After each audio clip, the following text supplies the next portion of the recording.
I was committed to a mental hospital against my will for 7 to 8 days. Yeah, that happened. I joke around sometimes on this channel. This is not a joke.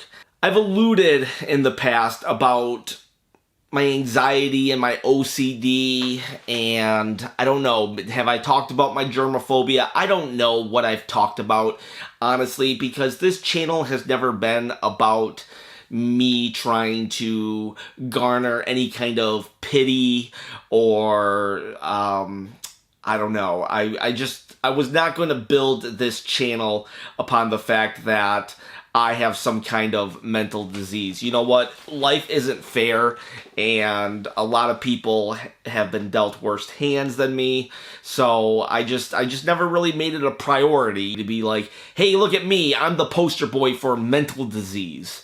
But that said, I have mental disease. A mental disease. I have multiple mental diseases, actually.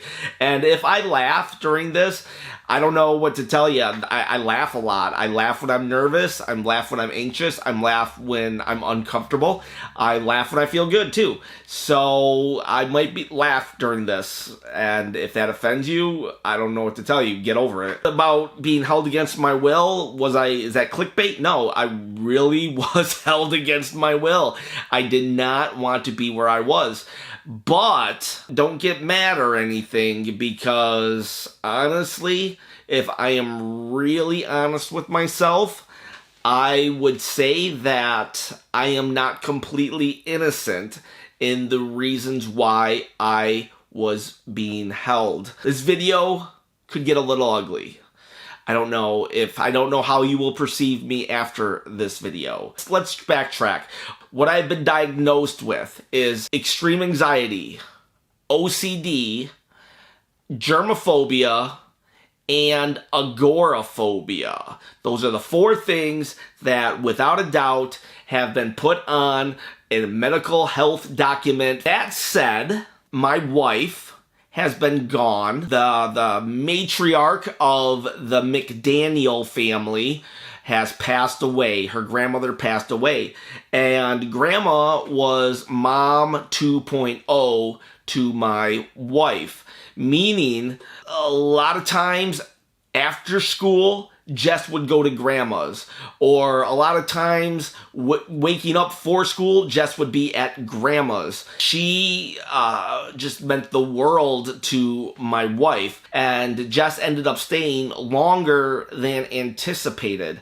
Now, when you are somebody with a mental disease, you tend to rely on certain people as not just like, hey, can you help me out with the favor? But you rely on them almost as if they are, I hate to say this, but almost like a nurse would, a 24-hour nurse.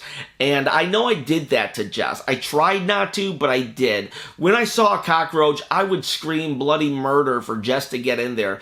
And, this is sexist, but I feel it's the guy who should kill the bug and not the girl. Or at the very least, let's meet in the middle and say guy or girl should be able to kill the bug in 2019, but not with me. I screamed bloody murder, Jessica, Jessica, Jessica. It didn't matter if she was feeling good, she was feeling bad. I just could not handle it. For whatever reason. I know a lot of people don't like cockroaches, but cockroaches are a huge, huge trigger for me to go into an anxiety attack. And if that cockroach escapes, just believe me when I say that cockroaches mean something different to me than the average person. Another thing that happened about a year ago, was Hurricane Harvey. Hurricane Harvey destroyed the bottom half of our house, and we haven't fully recovered from that. And when you don't have baseboards or trim, cockroaches find a way to get in. A lot of you out there, like from Arizona or Florida or Michigan, might be thinking, whoa, how dirty is this place to have so many cockroaches? Texas is like where is ground zero for cockroaches, okay? This is where they are born and bred. Let's just say there's just tons of cockroaches in Texas, okay? And sorry.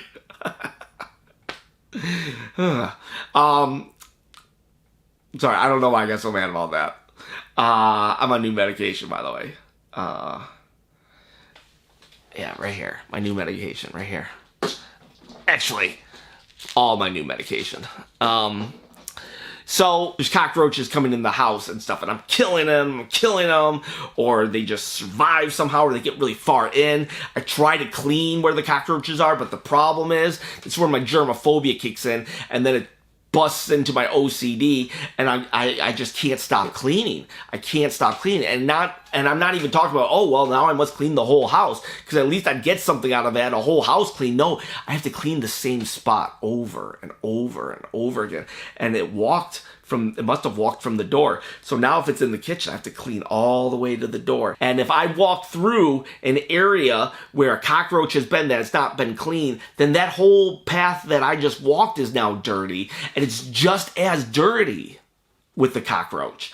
As if the cockroach had been there. It's almost as if I turn into the cockroach, and I leave the trail. And the thing about it is, I live in a nice suburb of Houston. These cockroaches, my brain recognizes that these cockroaches aren't bad. They really aren't. They're just disgusting crickets at this point. These aren't your grasshoppers that are in alleys with, workers of the night.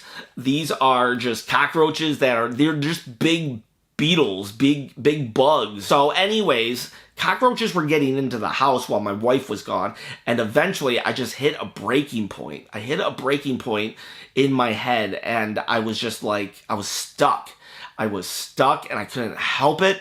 So I called a cleaning lady to come and clean my house. She came and cleaned my house. She forgot a spot. Right? I just couldn't get past it, because if that coffee spot was there, that meant she didn't clean the kitchen. She didn't mop the kitchen. That means I was now standing in a dirty kitchen. And like I said, if I walk through something that's dirty, I become the dirty. And now I was there just paralyzed. Literally paralyzed. I was about to shoot a video about the Zelda VR. All I wanted to do was shoot a video about Zelda VR. Everybody was just making fun of it and just saying how bad it was. And I wanted to do a video on Zelda VR. I was desperate to get to that video. So desperate to get to that Zelda VR video. And there I was, stuck in the kitchen because the cleaning lady forgot a spot or didn't get a spot. And if she didn't get that spot, did it mean she did not get all the other spots? Now I realize that's crazy. This whole video is about me being crazy. I call my wife, and my wife is dealing with, like, planning a funeral, doing all this. She doesn't have time in it. And she answers with, I don't have time. And that just made me go, like, ballistic. I was like, what do you mean you don't have time? And here she is trying to mourn her grandmother, and here I am worried about a coffee stain. You tell me now who the bad guy is there. Yeah, it was a dumb coffee stain. And somebody lost their mom 2.0. But I got mad, I got furious. So what happened next? I called another person after that first phone call. I don't want to name this person because I'm actually still upset with this person. Again, this person did not have time again for me. And then they said to me, I can see you are anxious. I'll have your sister call you. And I was like, you have my sister call me, I'll hang up on her. If I don't talk to you, I will hang up this phone, and I will tell everybody to never talk to me again. I'm just throwing outrageous claims out there. And then they say, well, then I'm going to send somebody over. And that was the absolute last thing I wanted to hear. So I basically, I said a very dumb comment. it was so dumb, I'm not even going to repeat the comment here because I don't want anybody later down the road seeing this video and getting some stupid idea. What I said was highly inappropriate. Very, oh my gosh, inappropriate. Like, shockingly inappropriate. I have never made this kind of threat before, and it was just like, yeah, not good whatsoever. Now, I thought I said something that wasn't as bad, but this person thought I said something really bad. But at the end of the day, what I said, the implications were just as bad as what they thought. I hope that makes sense there. So they called the police. Now, they didn't think that it would get as bad as it did. But they didn't know that once you call the police, that's a genie you can't put back in the bottle, all right? The police are toothpaste. Once you squeeze the toothpaste and the toothpaste comes out, you can't stuff it back in. The police came by. I give the police props. They called me and said, hey, Mr. Skinner, we heard that you are a little upset. And they asked, do you have guns in the house? Don't lie to the police. Don't do it. Just don't lie to the police. Yes, officer, I have 2 guns in the house. And they're like, okay, we're on our way. We just want to talk. And I'm like, am I going to be arrested? They said, no, you're not going to be arrested. Even though I said I was arrested, technically I was not arrested. They did not lie to me. I might get my words a little confused here and there just because of how I perceive things, but whatever. All right, so then they say, we're here, come out with your hands up. I go like this. I say, can I come out? I come out. I walk to the street. There's 5 cars, 5 cop cars deep. All right, 5 cop cars deep. Handcuffed behind my back, and they say they want to talk to me. They say, can we talk to you in the cop car? I was like, no, I'm not going to, unless you are arresting me, I'm not going in the cop car. They said they were not arresting me. Hey, there's a chair up there. And so I went, I sat in the chair, I talked to them. Based upon their assessment, my speech was just too erratic, too out there. And you guys know, when I get excited about something, I go, ah. Anyways, but now you top that with just being anxiety-filled and 5 cop cars. Yeah, I was a little anxious. And I'm going to say this, the cops didn't believe me. I think they believed that I was a good guy and all that stuff, but they were afraid for my safety and the safety of others. And I have nothing bad to say about the cops. I think they were wrong to take me in. But I've heard of stories on the news where this dude was arrested 3 times and now he kills a family of 5. And I gotta say, I support the cops' decision to take me in because I know myself, I disagreed with the cops' decision, but the cops didn't know me. So I agree with them for taking me in. I am glad that they protected society. Words have consequences. Words have consequences. Doesn't matter if you have a mental disease. It just doesn't matter. You gotta deal in a adult fashion. So anyways, I go to the craziest place. It was just like, wow, it was crazy. It was County Crazy House. County Crazy House is, whoa, ugh. I do all that. Then they send me to the Houston Behavioral Healthcare Hospital. And boy, did I have a chip on my shoulder. I was mad. I was there. I felt I did not belong there. Yeah, 8 days later, when I'm released, I'm telling you that I'm glad the police arrested me. I'm telling you I learned a lot here and there. But day number 1.5, how long am I going to be here? Am I going to have my job still? My wife is in Michigan dealing with her grandmother dying, and here I am now. My problems have suddenly taken the front seat. Like, what a failure of a human being I am. And I'm just riddled with guilt, anxiety, anger. How dare this person? How dare this person call the cops on me and just screw up my entire life? You know how much this hospital cost me? It's gonna, after my insurance, it's gonna cost me like $3,000. I don't have $3,000 to throw at this. Man, I'll tell you what, day number 1, I was not happy. And then I'm like, when can I get out? We have maybe 5 to 7 days. Maybe. What? 5 to 7 days? Now I'm thinking of my YouTube channel. I'm like, I'm not gonna have a YouTube channel to come back to. They took my phone away, they took this away, they took everything away from me. I was not happy. But I decide right then and there that I'm trapped here. There's nothing I can do, because when the cops bring you in, you're stuck there, buddy. You are stuck, and there's nothing, absolutely nothing that can be done. And so I decide to just make the best of it. And let me tell you something. That hospital, I did not want to be there. I was not happy to be there, but gosh, were they awesome.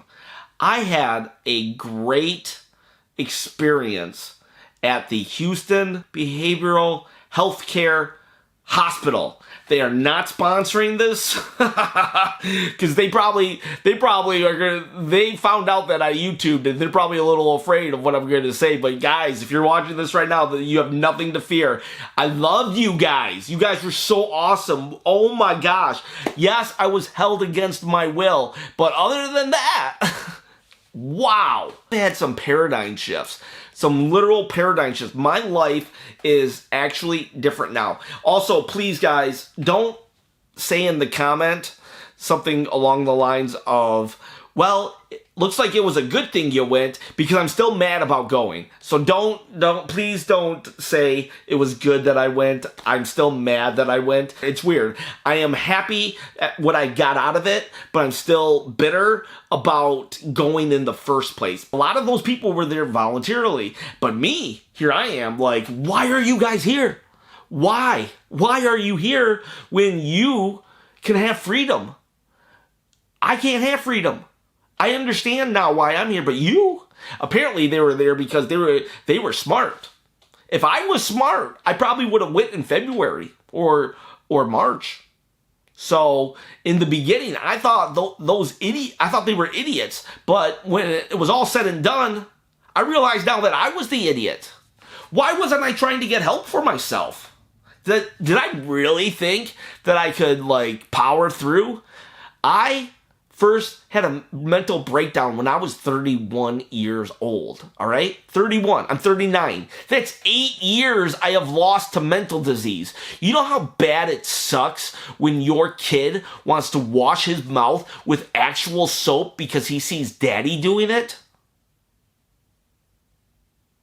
It absolutely heartbreaking. You are a failure as a dad because you allowed your kid to try to mimic your behavior, and even then I couldn't stop. Even then I couldn't stop. Wash my hands with bleach. Wash my hands with soap. Wash my hands with peroxide after the soap. Wash my hands again. 3 times I have to wash my hands. Soap, peroxide, soap. Or soap, bleach, soap.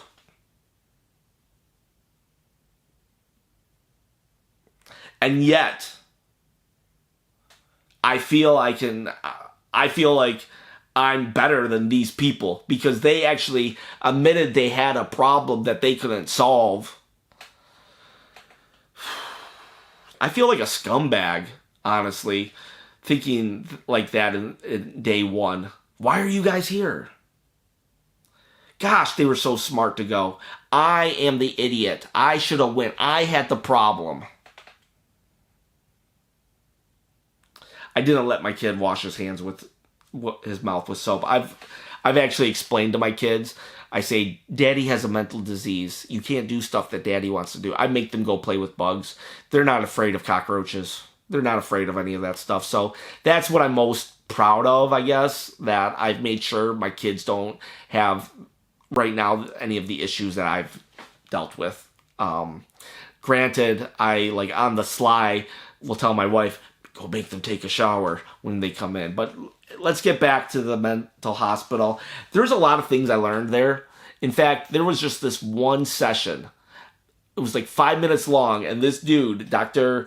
Chin, shout out to Dr. Chin, Chen, he said, you seem like a very rational person. And I was like, yeah, like where this is going. And you seem like a smart person. Okay, yeah, not bad. And then he said, so when somebody like you makes a claim, well, that becomes a little concerning because you've never said anything like that before. I was like, wow, he's right. So that was eye-opening. There was a lot of eye-opening things. A lot of coping skills I learned. A lot of this, a lot of that. And the best part, that the people I learned the most from were the actual patients. You know, the ones that I thought were dumb for being there. No way. The kindest people. I thought I was kind. By day 3, I was just so humbled to be in their presence that I tried to go out of my way to just make everybody feel at home. There was this one girl, what is her name? Sierra. She was like, this is what you do. You do this, you do that, you do this. And when she left, she said, now you must tell everybody. And I'll tell you what, I tried to tell everybody I could. These notes right here, I lived off of these notes. This is what kept me sane. Shout out to Tara. Shout out to Adon. Shout out to Caitlin, Kyle, Nathan, this dude. On the last day, I make a comment, not even directly to him. I'm like, the thing I'm gonna miss about this place is I never got to try those chips. I kept forgetting to ask my visitors to give me $1.25, and I was just gonna go without these chips. Never seen them before. They looked good. They had habanero in the name. I like spicy, and I just said that. And Nathan then just goes. He pulls out a 5. Mind you, I've known this guy because he got there super late into the week. I've known this guy 24 hours maybe, and he's putting in a $5 bill to buy me these chips. I'm like, no, dude, I wasn't trying to get your to guilt you into this. He's like, you're not guilting me into this. I want to do it. Come on, people. This, like, and then Donald, Donald. I snore bad. People have told me multiple times I am the worst snorer in the world. If you guys want, you know what I'm going to do? I'm going to film myself snoring, and then you guys can tell me if I'm the worst snorer. But Donald, he described my snoring like this. 2 grizzly bears fighting over a French fry. Oh my gosh. And he had other things. He went on for like 5 minutes about how bad my snoring was. The poor dude could not sleep. He literally went to sleep in the lobby because I snored so bad. The poor guy, eventually, him and I, we had no animosity towards each other, but he definitely did not like me in the morning. Towards the afternoon, he started liking me again, and eventually we got him out of my room so he could actually sleep. And I also want to shout out to Jessica, Michaela, Ashley, Sierra, like I said. I need to shout out the Japanese guy, the guy who was born in Japan, but was American. I cannot forget my buddy Noah. Man, I'll tell you what, me and Noah were thick as thieves the first couple, the first 3 or 4 days. We talked all the time. I'm hoping to actually get Noah on the podcast one of these days, because that dude was just amazingly awesome. Noah, if you're watching, amazingly awesome. Then there's Karen Johnson, Karen and Tara. I know I still owe you something. I am going to get it to you. I had to leave early. My ride had to leave early. And then, oh, I'm forgetting so many people. Paul, you are a great guy, Paul. I know Paul had gotten out of jail for doing some really bad stuff, but he did his time. And Paul, I'm rooting for you, man. I am rooting for you that you are going to make it in this world after 31 years in prison. Wow, that's just crazy. Alexis, you my girl. You my girl. This was day one. I was just like, what do I do for the channel? What do I do? So if anyone's going to steal my ideas, here it is. These are all upcoming videos, guys. And I never write ideas down. I just do them. And the staff, first off, big shout out to Jonathan and Helen. Jonathan and Helen, on the last day I was there, Jonathan is like, are you in sales or customer service or something? You have a very outgoing personality. You're super friendly. It's just like, you got something. And Jonathan was just like, you're on YouTube. Oh my gosh. And I told him, I was like, I don't have like that many followers, only 1,600. But you know what? He was just so happy that I was on YouTube. And I was like, I said I would shout out Jonathan and Helen. Man, I loved Helen. Helen, every day she would ask me, how's your anxiety? How's your depression? Are you hearing voices? Are you suicidal? And do you want to hurt yourself? And I would answer, no anxiety, no depression. I hear your voice, ha ha ha. No, I don't want to hurt myself, and no, I don't want to kill myself. And one day she was like, she had this like Jamaican accent, and I'll do a really bad Jamaican accent right now. You just tell me what I want to know. And that was the worst Jamaican. Wow, that Jamaican accent. I should cut that, but I'm going to try to do as little cuts as possible, because even though this video is going to be like an hour long.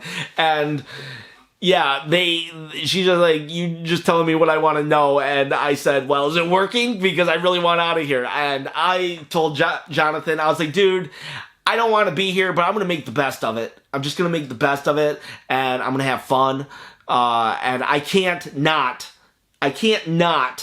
try to just make people laugh. That's all I want to do. I just want to make people laugh and feel good. And that's my goal in life. And my mission, and that's what it was, you know? I did that, and there were so many other great people there. Stacy, Brandy, Mimi, Pandora, and Pandora's kid. I want to say hi to Pandora's kid. I know you have a YouTube channel as well. If you are watching this, please put your YouTube channel down below, Pandora's kid, so I can subscribe to you. I want to watch your videos. The lady who let us play Jenga, the cooks. I'll tell you what. There's a negative stereotype about hospital food. This hospital food wasn't bad. Goulash was just amazing. I'm telling you guys something. This place was really good. And the doctors were great too. Like I said, Pandora and Mimi, and then Johnson. I never figured out what to call him. He was just like, just call me Johnson. He's like, I'm not a doctor. And so Johnson, if you're listening, I actually got something out of those stupid group meetings. Man, I did not want to participate in those group meetings, but I was like, if I don't participate, I'm not going to get out of here. And I participated, and I got so much out of them. Johnson was great. He always had an analogy. And there were times where me and him made eye contact, and we just knew what the other was thinking. And it was just an amazing experience. And then Ed and Ben and Ken, you guys are great. Like I said, I'm conflicted about this whole experience because I shouldn't have been there. I was locked against my will. That said, I probably should have went earlier on my own, and it was a very good and humbling experience. I did not hit rock bottom. I still have my house. I still have my job. My boss literally came and visited me. Not to say you're fired, but to say, hey, how are you doing? Thank you so much, Tony. My other boss, Jeremy, you're not fired. I'm here to pick you up. He picked me up on a Friday. His wife has strep throat. And you know what he does? He comes and picks up this crazy employee of his. And then Mark, this guy I've known since Hurricane Harvey, because when Hurricane Harvey hit me, he came and helped me fix up my house. He just comes and visit me. One of the worst things about it, though, was not being able to contact you guys on YouTube. It's cliche for YouTubers to say this, but I really do feel like you guys are friends. I really, really do. Even if you don't talk on the channel, I know you guys are watching. I see the likes. I see the viewing. I know that some of you just aren't commenting, and the ones that are commenting even more so. I just felt so bad. I wish I could have got to the channel. So I'm so sorry, guys, that I was unable to really communicate where I was. I didn't want to be there, but now that I was there, I'm dang it, I'll just say it, I'm glad I went. There, are you happy? But for the person who called on me, you're still not off the hook. I have some conflict resolution and an exchange of information that we're going to need to have. But, you know, I believe that we'll be all right. You know, this person is a very special person in my life, and I understand a little more why they did it now than I did when I went in. Where would I be mentally? Would I have snapped completely and just been in a ball just crying? I have no idea, but... So that's my video. That's where I was. I was held against my will, but it all turned out to be not the worst experience of my life. Houston Behavioral Healthcare Hospital, thank you so much. Your staff is brilliant. Your staff is awesome. I could have gone on with names, but I'm just rattling them off. Miss Helen and Jonathan and the whole staff, you guys were awesome. And that intern, he always laughed at my jokes. I appreciated that. On the last day, they were like, "Are you ready to leave?" And I was like, woo! I gave a big Charlotte Flair woo. Yeah, I know Ric Flair started it, but let me tell you something. When you're Charlotte Flair and you're that good, you own the woo. And I was like, woo, baby, I'm ready to go. So, guys, that's it. We're going to get this channel back on track. It's dangerous to go alone. Please share this video, this channel, with a friend. Maybe not this video because it's all about mental disease. I don't know. Share a different video. Go find a favorite video and share that video with a friend. And have yourselves a great day.